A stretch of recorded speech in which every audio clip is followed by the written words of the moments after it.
Howdy y'all, this here is a Christian trucker, and I'm sorry I missed the message yesterday. I've spent the day being a father and trying to be there with my family and enjoying them. We wasn't even able to make it to church yesterday to show our Supreme Father his due diligence, but our family had come down from out of town. And so we had to meet up with them. So next week we will have to show up and be accounted at the church. I'm really proud that I was able to spend some time with the family. And my nieces came down from up north and visited us for a little while. And it's really great. My wife got me a new cooler for the truck. A little 12-volt Igloo. Got me a little barbell, some cool movies, a new cup to drink out of. I like them little cups. I got a black one. She got me a silver one because they didn't have no more black ones. So, but I'm going to kind of incorporate this into a message also, because it's been on my mind a lot, because so many men now are afraid to speak their mind, or afraid to be called names, whether it be a homophobe, whether it be a racist, whatever the person that is losing the argument wants to call them at that time. There's always somebody out there willing to call you a name and to act crazy. You just have to look over it, and you have to be bold. Be a man and be bold. Mean what you say and say what you mean. Don't back down from it unless you absolutely know you were wrong. Then it takes a man to stand up and say, I was wrong, man, I'm sorry. You know, don't go around apologizing at the drop of a hat every time somebody gets a little offended or a little upset at something you said or did. Look, if I went around apologizing for every time I upset somebody or offended somebody, I would be constantly saying, I'm sorry. And that's just not me. I've always been of the school of thought, if you go around saying you're sorry all the time, it makes people think you're weak and you're undecisive. And that's one thing I am, is very decisive. I take my time to make my decisions, but when I make them, I'm sure of it. And that's the way I think a man has to be. And you have to hold on. You have to keep that course. You know, it's just like when I came over to Snyder. I knew I was going to stay with him for a period of time. I was hoping I wouldn't have to pull the full 3 years with him. And luckily, I kept in touch with everybody. I kept watching the videos and listening to who was doing the best out there. And this opportunity came up at Advanced Trucking, and it's been really good for me. You know, and as a man, the most important thing is that you know your Savior. The second most important thing is you take care of your wife and your children. Being a father means you have to be there. You don't have to be the richest. You don't have to be the smartest. You don't have to be the most well-dressed. But you do need to be there. Because you cannot be a father and not be there when, at least some of the time, if you're an absentee father, your children are not getting the right leadership that they need. Be a leader. Be someone that your children can lean on, your wife can lean on. Don't cry at the drop of a hat. And if you feel like you need to cry, leave the room. You need to be the man. You need to be strong. You need to be the rock that your family surrounds itself around, knowing that you will always be there and you will be doing your best, no matter what, to keep that family together and safe, happy, and faithful. All those things matter. You got to teach them about loyalty. You got to teach your boys about chivalry. You got to teach your girls about decency. So many things that have to be taught. Look, my idea of decency, might be different than yours. My idea of chivalry might be different than yours. You have a responsibility to teach your kids your values.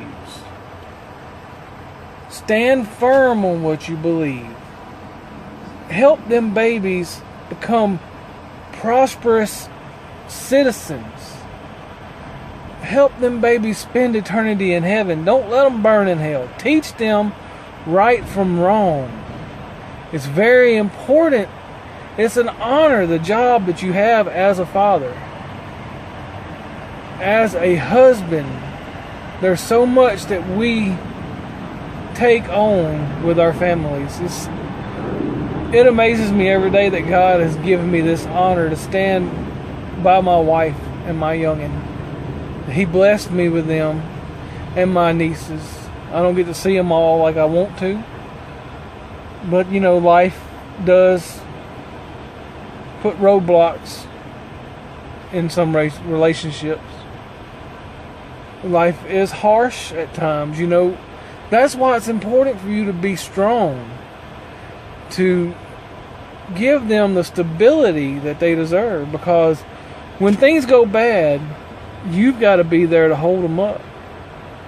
When people pass away, when people get sick, when jobs fall through, when there's car crashes, when people go off to the service for a year, overseas. I got a cousin just left. Actually, I got a cousin on my side that just left and a cousin on my wife's side that just left.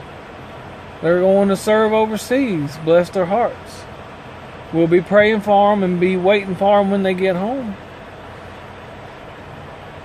I know that they're going to be safe. They're both Christian men. One of them has just got married, and the other one's been married for quite a while. Got some wonderful kids. I'm proud of my cousins. I don't get to see them enough, but I'm proud of them. I think about them all the time. And when I do, I say a little prayer for their safety and for their family's safety. And I hope they know that anytime they need me, they can call me. And if I'm there, I'm going to be there to help them. But it's so bad the way things are right now because there's so many absentee dads and deadbeat dads. And I believe that that's because so many were in the position of being raised by a single mom or their grandparents in a lot of cases. I got a niece that was raised by her grandparents. Her mama was off doing some things that, mamas shouldn't do, and she wasn't able to take care of her child, and, the grandparents took care of them. And the dad of the next two is taking care of them, and, hardly anybody knows where my cousin is, but that's life. You can teach them, and they can still go bad now. I know people that have went bad after years and years and years of being good.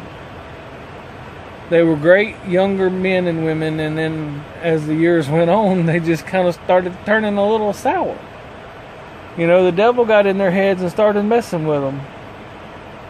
Yesterday we were able to go and swim in the pool. We had Popeyes. One of the dogs got sick. We had reservations at a big catfish place that my brother-in-law was going to take us to. And that had to fall through because my in-laws' puppy dog got sick and they had to take him into the emergency at the vet. But turns out he fared pretty good. They got to bring him back home last night. And he was able to be with all the family too. We had 3 chihuahuas and a lizard and a poodle all in the mix with us all trying to eat and have a good time yesterday. It was fun. But yes, men, y'all be bold in your beliefs. Be bold in what you're going to do. Whether it just be a short conversation about how to be successful, about how to do good in school. Whether you realize it or not, your kids are watching every step you make. And there's kids out there that don't have mamas and daddies. They could be watching you too. Being a father and a husband is something you should never take lightly. Because what you teach these babies, you will be held accountable for. Just like everything that comes out of your mouth, you will be held accountable. That's why I try to pray the Lord to forgive me every day, because I say things I shouldn't say. I am imperfect. There ain't no doubt about that. But I try, and I'm going to be there for my child and for my wife and for the rest of my family. I've got plans for all of my family in the future, and I'm going to include them every which way I can. Because I don't feel like I'm successful unless I can share my success with my family. And that's what every man should try to do. You know, if you have a windfall, find a way to share it with somebody. Don't brag about it. Don't throw it in their face. Share it. You'll get more reward from sharing your good fortune with others than you ever would just chilling out and being greedy with what you got. I know a lot of people that have things and they're so afraid that they're going to lose them. Even me, I've worked so hard for this job here. I've already invested over 2 years in this truck. I have 11 months left, and I'm scared something could happen and I could lose that work and never get the prize that I've been working so hard for.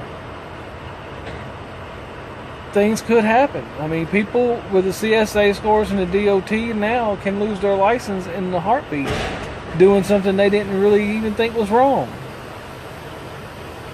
Things could possibly go south, and I could possibly lose my business, and then all this work, other than paying my bills and keeping my family fed, would be for nothing.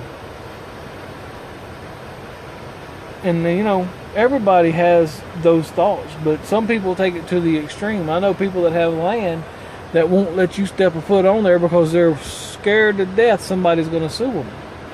If your things own you, and if your things don't allow you to be a generous person or be a person that is able to be out there and allow people to come over and have a good time, that means your stuff owns you and you don't own your stuff.